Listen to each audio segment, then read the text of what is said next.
4월 둘째 주일을 맞이했습니다. 오늘 여러분에게 복음을 순종하지 아니한 이유라고 하는 제목으로 같이 말씀을 나누겠습니다. 세상에서 자수성가한 백만장자 부자들 500명을 조사했는데 그 공통점은 결단력에 있었다고 합니다. 500명의 자수성가한 백만장자 부자들의 공통점, 결단력. 그 결단력이 무엇인지는 모르겠습니다만은 중요한 결정적 일들이 있을 때 자신들의 그 판단력의 그 결정이 부자가 되는 그런 비결이었다는 얘기가 되겠죠. 그런데 반대로 신수성가한 축복의 삶을 살아가고 있는 믿음의 사람들의 공통점은 순종이었다고 합니다. 전혀 정반대의 모습을 우리가 생각해 볼 수 있습니다. 신수성가, 하나님의 손에 축복을 경험한 사람들은 그 공통점이 순종을 통해서 하나님의 축복을 경험했다라고 이야기합니다. 그렇다고 한다면 우리가 신앙생활 속에서 순종이 바로 축복의 통로가 되고 순종이야말로 우리들 신앙에서 가장 중요한 문제가 된다라고 하는 사실을 생각하게 되는 것입니다. 여러분에게 순종은 어떤 의미로 이해되고 있습니까? 우리는 신앙생활에서 참 순종에 대한 이야기를 많이 듣게 됩니다. 찬양으로도 부르고 기도할 때도 우리가 순종을 고백하고 순종에 대한 설교도 참 수없이 많이 우리가 듣게 되죠.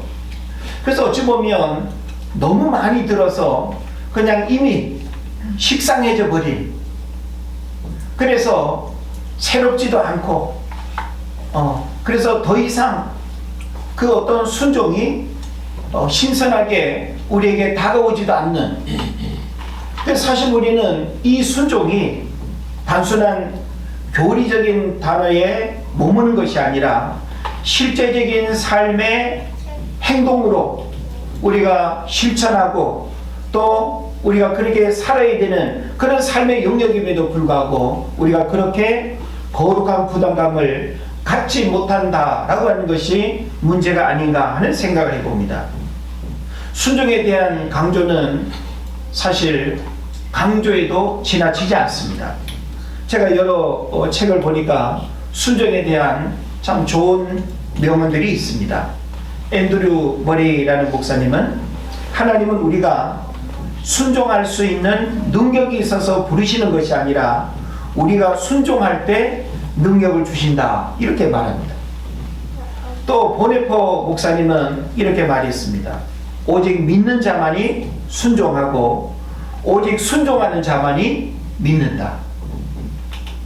또 오스왈드 챔버스 목사님은 하나님께 대한 순종의 대가는 결코 만만치 않다. 그러나 불순종의 대가는 그보다 훨씬 더 비싸다. 또 이렇게 말합니다.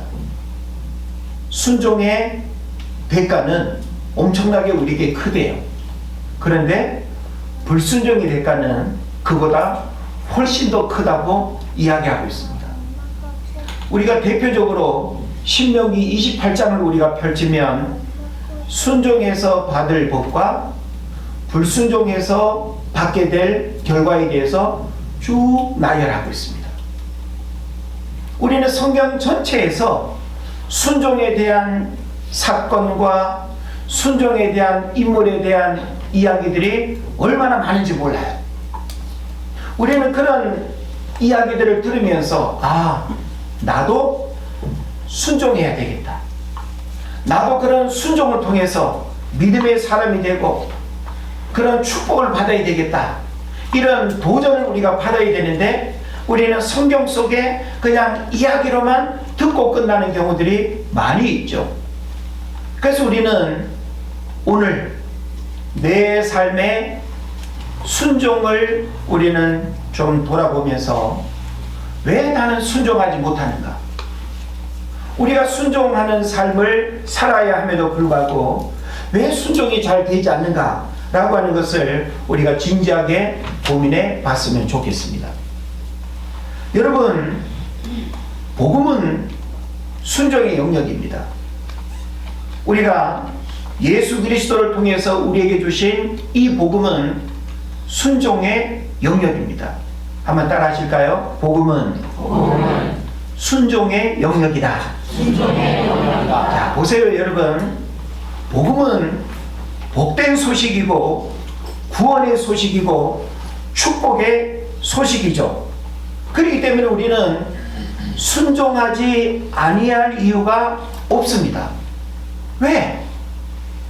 왜 이 복음 자체가 우리에게 너무나 기쁜, 너무나 복된 그런 소식인데 순종하면 그 좋은 것들이 바로 나에게로 우리가 이어지는데 왜 우리가 순종하지 못할 이유가 어디 있겠습니까? 근데 여러분, 오늘 우리가 성경 오늘 본문 16절에 보면 그러나 그들이 다 복음을 순종하지 아니하였도다 이렇게 말씀하고 있어요. 그죠? 그러나 그들이 다 복음을 순종하지 아니하였도다. 왜 그럴까요?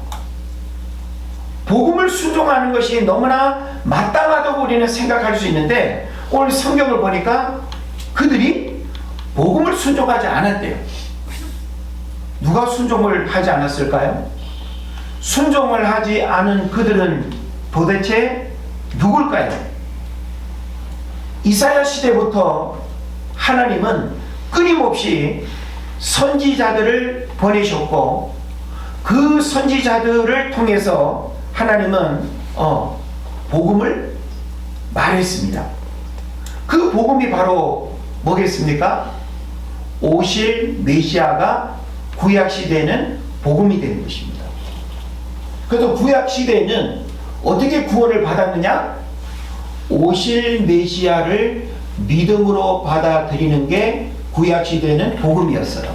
할렐루야. 그럼 신약시대는 오신 메시아를 믿고 다시 오실 메시아를 믿음으로 받아들이는 것이 바로 복음인 줄 믿습니다. 그래서 구약시대에는 아직 예수님이 오시지 않았지만 예수님이 오신다라고 하는 사실을 선지자를 통해서 메시아로 선포되어지는 그 메시지를 믿음으로 바라보고 믿음으로 그것을 받는 사람들은 바로 구원을 받는 일들이 일어나는 것이죠. 그래서 그 복음이 전해졌음에도 불구하고 구약의 이스라엘 백성들 대부분의 많은 사람들이 어떻게 했다는 거예요? 복음을 순종하지 아니하였도다. 이사야 선지자를 통해서 지금 인용으로 오늘 성경에서 지금 언급을 하고 있는 겁니다. 그래서 1차적으로는 구약의 이스라엘 백성들이 복음을 순종하지 않았다라고 지금 언급하고 있습니다. 그리고 바울 시대에는 유대인들이 또 역시 복음을 순종하지 않았다라고 지금 이야기를 하는 거예요. 그래서 예수 그리스도라는 복음의 본체가 오셨고 제자들이 그 소식을 전했음에도 불구하고 대다수의 유대인은 그리스도를 영접하지 않았습니다. 너무나 이상하죠. 아니, 복음의 그 본체이신 예수 그리스도가 그 땅에 오셨고 내가 마음만 먹으면 만날 수 있고 들을 수 있고 믿을 수 있는 그 실제적 만남이 주어지는 그런 상황임에도 불구하고 이미 선지자를 통해서 예고된 그 메시아를 만날 수 있음에도 불구하고 유대인들은 얼마나 완악하고 얼마나 강팍하고 목이 곧은 백성이고 불신앙으로 가득 차 있으면 그 복음을 믿지 아니하는 이런 불신앙의 악함들을 우리가 보게 되는 것입니다. 그래서 유대인은 그리스도를 영접하지 않았습니다. 의도적으로 거부한 유대인들을 오늘 사도 바울이 언급하는 것입니다.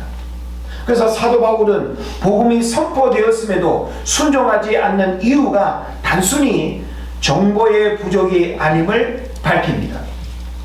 그러면서 사도 바울이 아주 유명한 말씀을 이야기하죠.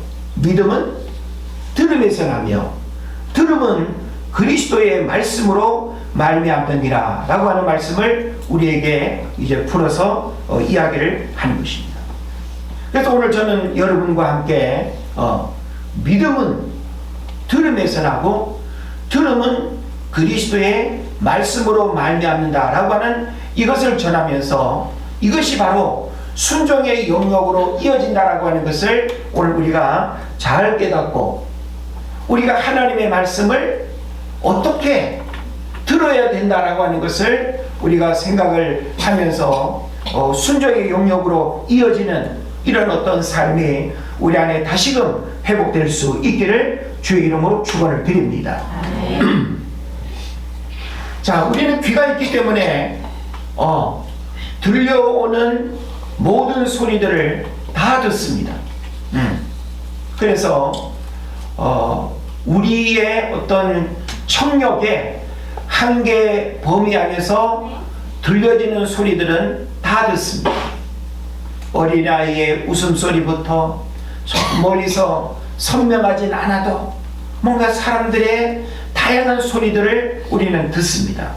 자, 그러면 믿음은 들음에서 나며 라고 할 때 이 들음은 단순히 청각적 현상이 아닙니다.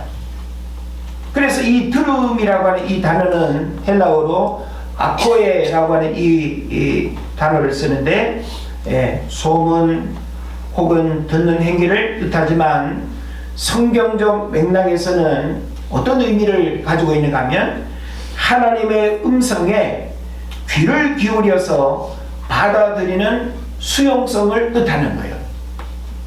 우리는 왜 내가 듣고 싶은 것을 듣고자 할 때는 어때요? 듣고자 하는 마음을 가지고 뭔가 그 듣고자 하는 그 마음의 수용성이 우리에게 있잖아요. 그러면 아무리 시끄럽고 아무리 어떤 그 소음이 있어도 그 소리는 우리가 듣잖아요. 자, 엄마는 자기 자녀의 목소리와 자기 자녀에 대해서는 쉽게 반응하죠. 왜 그럴까요? 자기 자녀에 대한 그 수용성이 그 어떤 소리보다도 강하게 인식하고 있기 때문에 그런 거예요. 우리가 하나님의 음성을 듣는 일이 있어서 그런 태도가 있어야 된다는 거예요. 우리가 하나님의 음성을 듣는 이 예배 시간에도 여러분이 지금 정상적인 귀를 가지고 있습니다. 사실 다른 소리들이 들리지 않는 이 공간 안에 있음에도 불구하고 여러분은 지금 다양한 소리를 들을 수 있는 이런 환경 속에 노출되어 있어요. 마이크로 들리는 목회자의 설교 소리가 있지만 여러분의 수용성의 태도에 따라서 하나님의 음성으로 들리는 시간이 될 수도 있고 이미 마음속에 마음문을 닫아놔버리고 마음으로는 세상의 어떤 소리와 소통하고 세상의 어떤 소리를 들으면서 설교 소리는 이미 마음문을 닫고 있는 상태가 될 수도 있다는 거죠. 그러니 우리의 몸이 교회에 와서 예배를 드린다고 앉아 있어도 하나님의 말씀이 들리지 않으면 순종이라고 하는 이 영역은 우리 삶에 이루어질 수 없다라고 하는 것입니다. 왜 우리가 듣지 않습니까?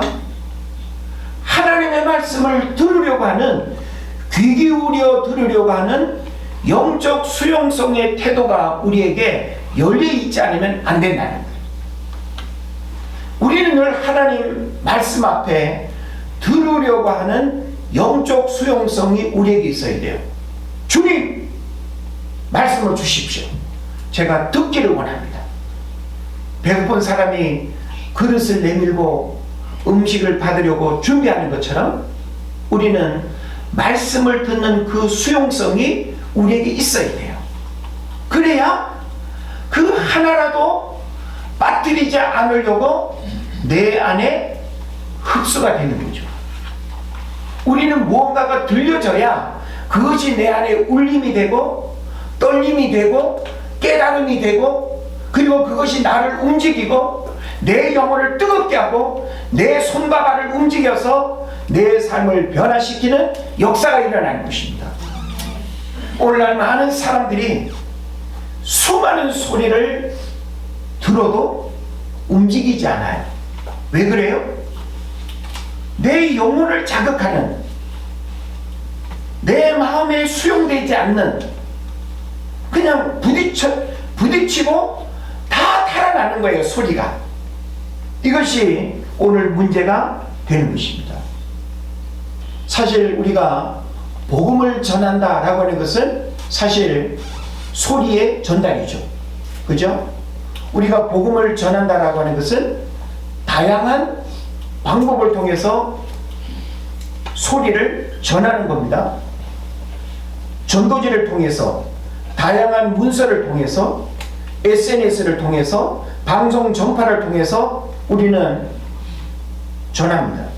그런데 이것을 듣고 접하는 사람들에게 어떻게 들려지고 있는가라고 하는 것이죠. 그래서 어떤 사람은, 수용성이 있는 사람은 그 매개체가 무엇이 됐든 간에 수용성이 있는 사람은 반응을 하는 거예요. 수용성이 있는 사람은 전파를 통해서도 역사가 일어나는 거예요. 여러분, 북한에서 탈북한 사람들 가운데 극동방송 이렇게 듣다가 복음 듣고 예수 믿는 사람들 여러분 들어보셨죠? 전파라고 하는 것이 눈에 보이지도 않잖아요. 사실 그걸로 뭔가 이렇게 느낀다는 게 어렵게 우리가 생각될 수 있는데, 중요한 것은 뭔가 하면 수용성이라고 하는 우리 내면의 마음 상태가 어떻게 열려 있느냐에 따라서 놀라운 일들이 일어나는 거예요. 오늘날 많은 사람들이 그야말로 듣고 싶은 것만 들으려고 합니다. 오늘날 많은 사람들이 듣고 싶은 것만 들으려고 하고 그 외의 것들은 전부 다 폐쇄적인 마음을 가지고 살아가는 거예요. 그러니까 다 닫힌 마음에 아무리 좋은 것들을 던지고 아무리 좋은 것들을 자극을 주려고 우리가 해도 안 먹히는 거죠. 이것을 우리는 심각하게 고민해야 되는 것입니다. 그래서 결국은 마음 문을 연다라고 하는 것은 하나님께서 하셔야 되는 영역이에요. 우리 인간이 해야 될 영역 분명히 있죠. 방법적인 부분이 있어서. 그러나 마음 문을 여는 그 수용성의 부분들은 하나님의 성령이 역사해야 될 줄로 믿습니다. 오늘날 성도들이 듣지 못하는 이유는 소리가 없어서가 아니라 마음의 공명이 없기 때문입니다. 오늘날 우리는 너무나 많이 마음이 메말라져 있어요. 강팍해져 있어요. 울림이 없는 그런 메마름 속에 살아가고 있어요. 그래서 하나님의 말씀이 우리 안에 공명, 울림으로, 그래서 내 영혼을 울리고 내 삶을 자극하는 그런 어떤 말씀으로 들려져야 되는데, 너무나 우리의 마음이 녹이 쓸어 있고 우리의 마음이 강팍함으로 두꺼워져 있어서 공명되지 않는.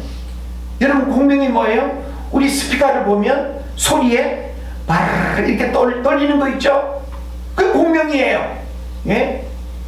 우리의 영혼도 하나님의 말씀을 우리가 들을 때에 그 공명되어지는 떨림이 우리에게 있어야 되는데, 그것은 바로 민감함이고 수용성의 민감함의 상태를 의미하는 것입니다.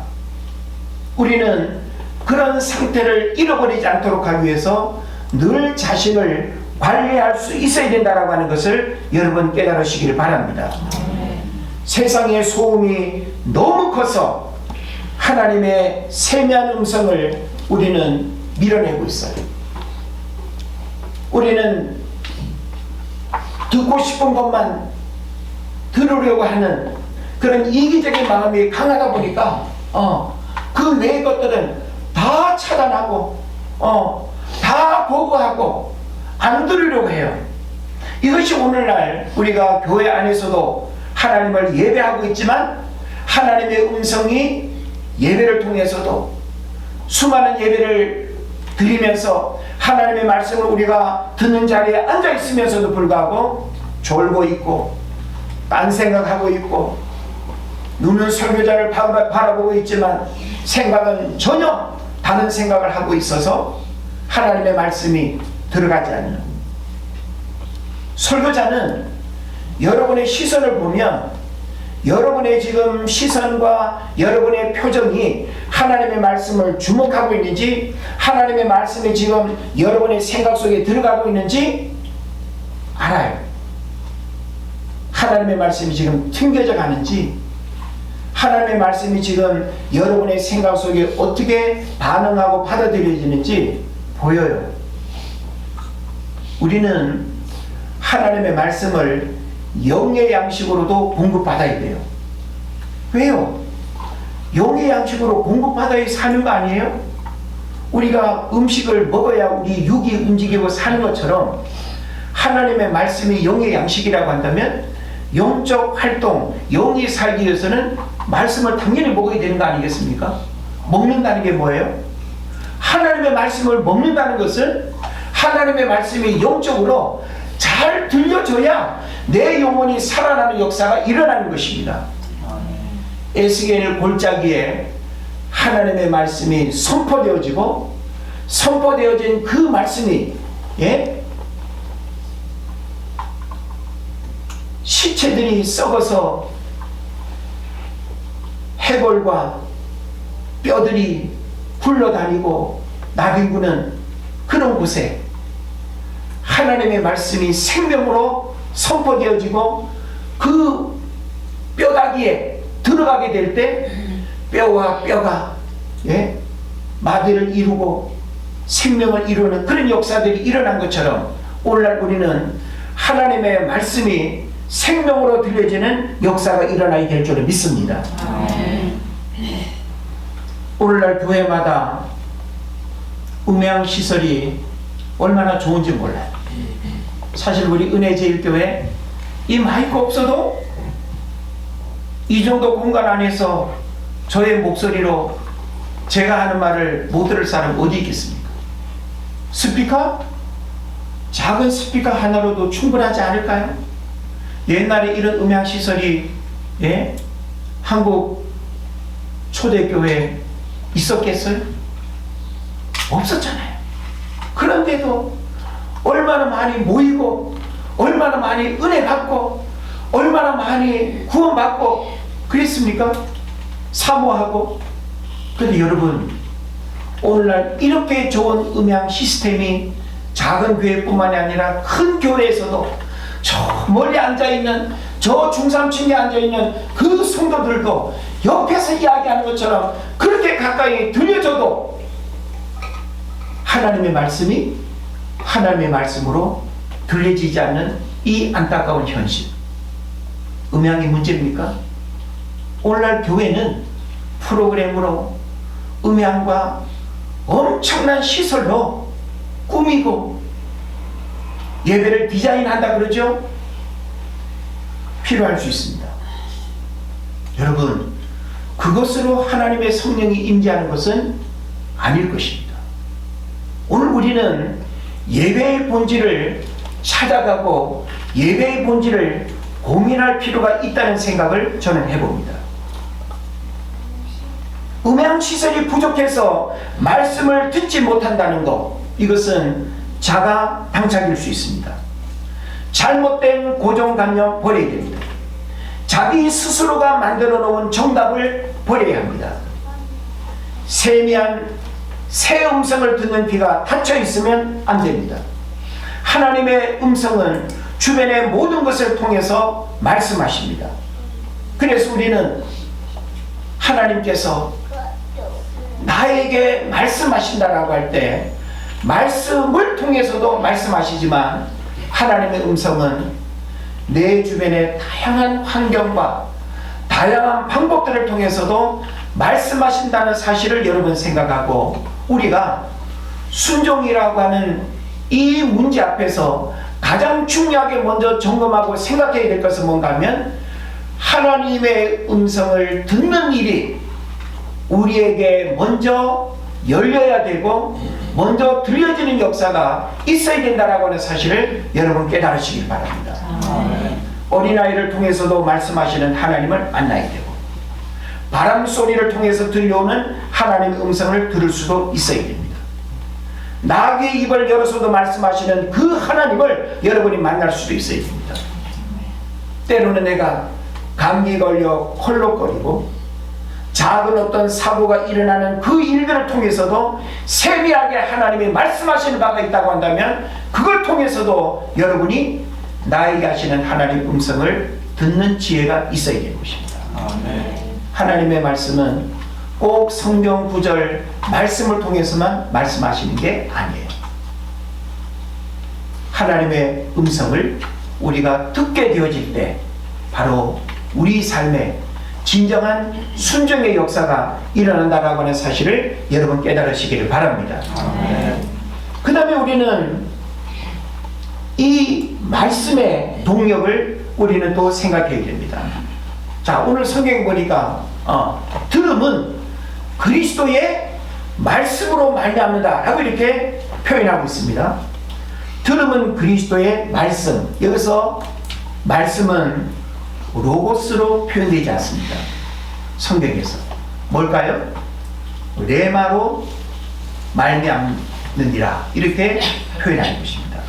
바울은 일반적인 원리로서의 말씀인 로고스가 아니라 지금 나에게 살아 움직이며 부딪히는 말씀인 레마를 사용했습니다. 여러분 잘 아시죠? 우리 로고스 레마 많이 우리가 성경 공부를 통해서 잘 아는데 로고스는 그냥 기록된 쓰여진 문자적 그 말을 우리가 로고스라고 합니다.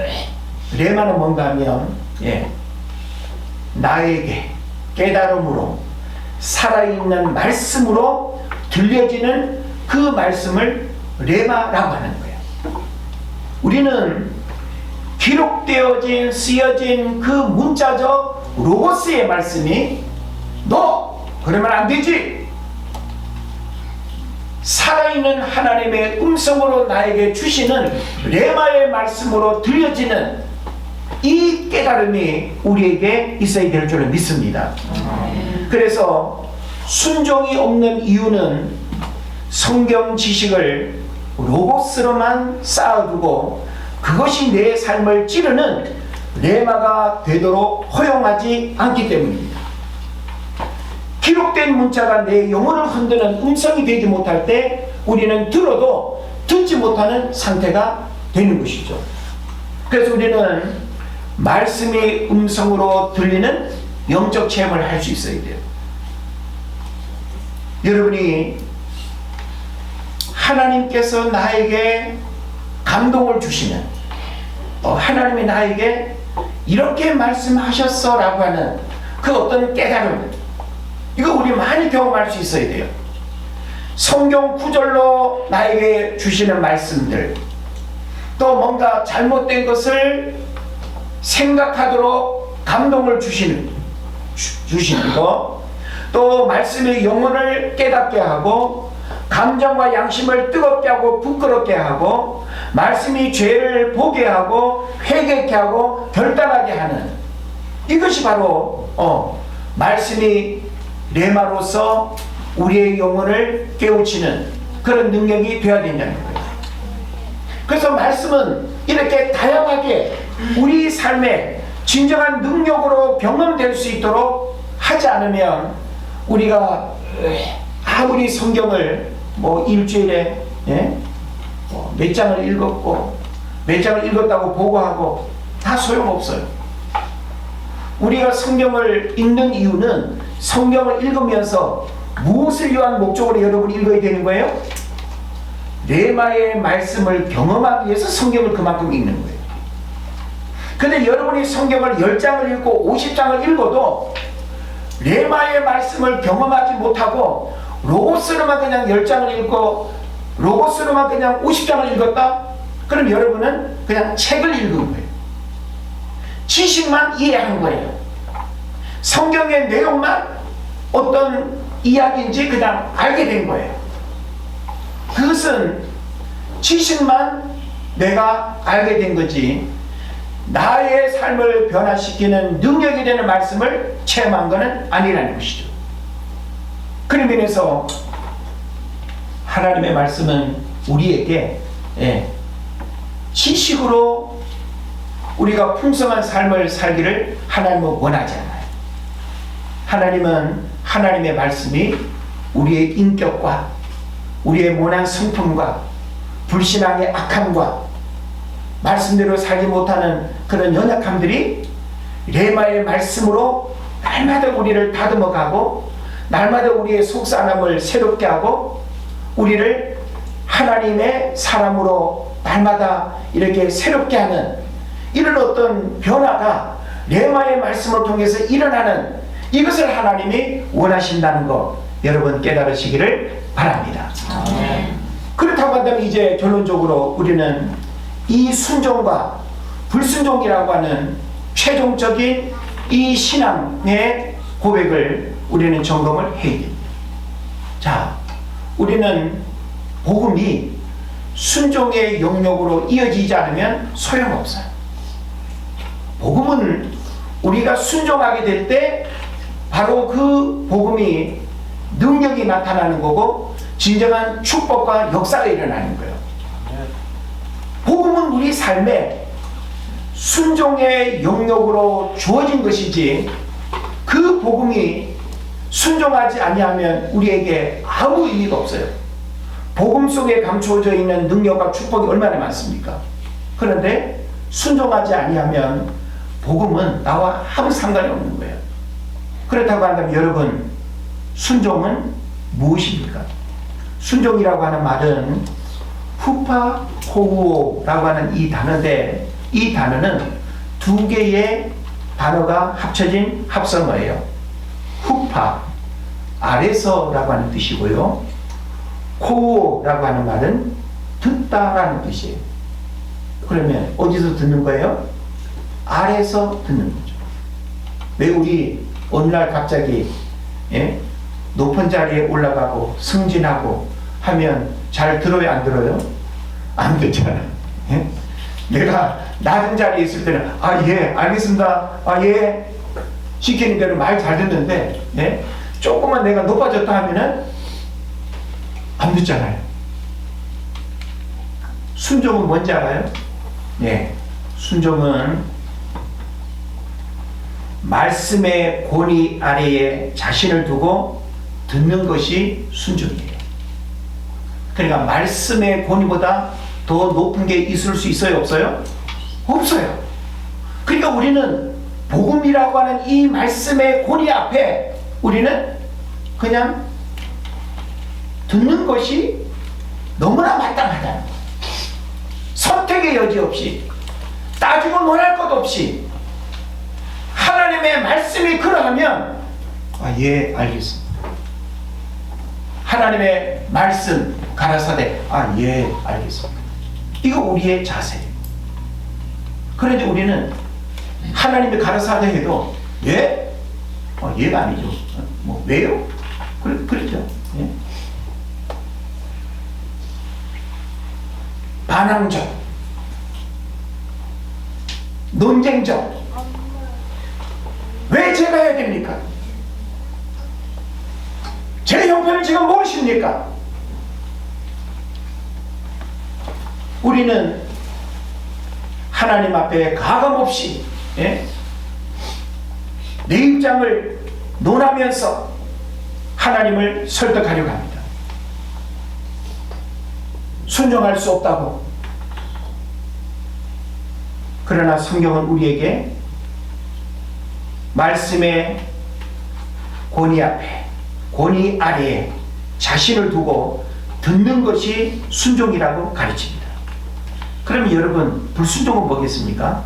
불순종은 순종하지 아니하고 거슬러 말하는 백성을 뜻합니다. 불순종은 단순히 안 지키는 것이 아니라 설득되지 않으려는 고집을 원어적으로 뜻합니다. 대단하죠. 그래서 마음의 빗장을 걸어 잠그고 하나님의 설득을 거부하는 상태, 이게 불순종이라는 거예요. 그러니까 이 불순종 안에는 내 생각, 내 방법, 나의 고집, 이런 것들이 반응한다는 거죠. 순종은 그런 거 없어요. 말씀의 권위 아래에서 그냥 듣는 게 순종이에요. 불순종은 나의 고집, 나의 생각, 그런 것들이 개입을 해서 거부하는 거예요. 그러니까 순종하지 않고 거부하고 안 듣는 거죠. 누가 그랬어요? 유대인들이 그랬고 구약 이스라엘 백성들이 그랬고, 그래서 구원을 못 받은 거예요. 그래서 결국은 멸망을 당하고 하나님 앞에 버림받았고 바벨론을 비롯한 주변 여러 나라에 멸망을 당하는 이런 일들이 일어났던 것입니다. 결론적으로 우리는 이와 같은 말씀들을 통해서 하나님은 저와 여러분에게 복음을 주셨습니다. 복음은 순종을 통해서 복음이 가지고 있는 진정한 축복과 능력을 하나님이 우리가 누리고 경험하기를 원하십니다. 복음은 듣고 그리고 순종해야 될 영역입니다. 우리가 들어야 된다는 것. 무엇을 들어요? 말씀, 레마의 말씀을 듣고 순종하는 것. 이것은 너무나 당연한 일임에도 불구하고 오늘날 우리 안에는 불순종의 그런 죄의 본성이 이런저런 핑계와 또 변명으로 우리가 거부하는 그런 본성이 있죠. 우리는 순종을 통해서 진정한 복음의 능력들을 경험하고 그 복음의 축복을 누리는 그런 삶을 살아가야 될 것입니다. 이런 은혜가 여러분 모두에게 있기를 주의 이름으로 축원을 드립니다. 기도하겠습니다.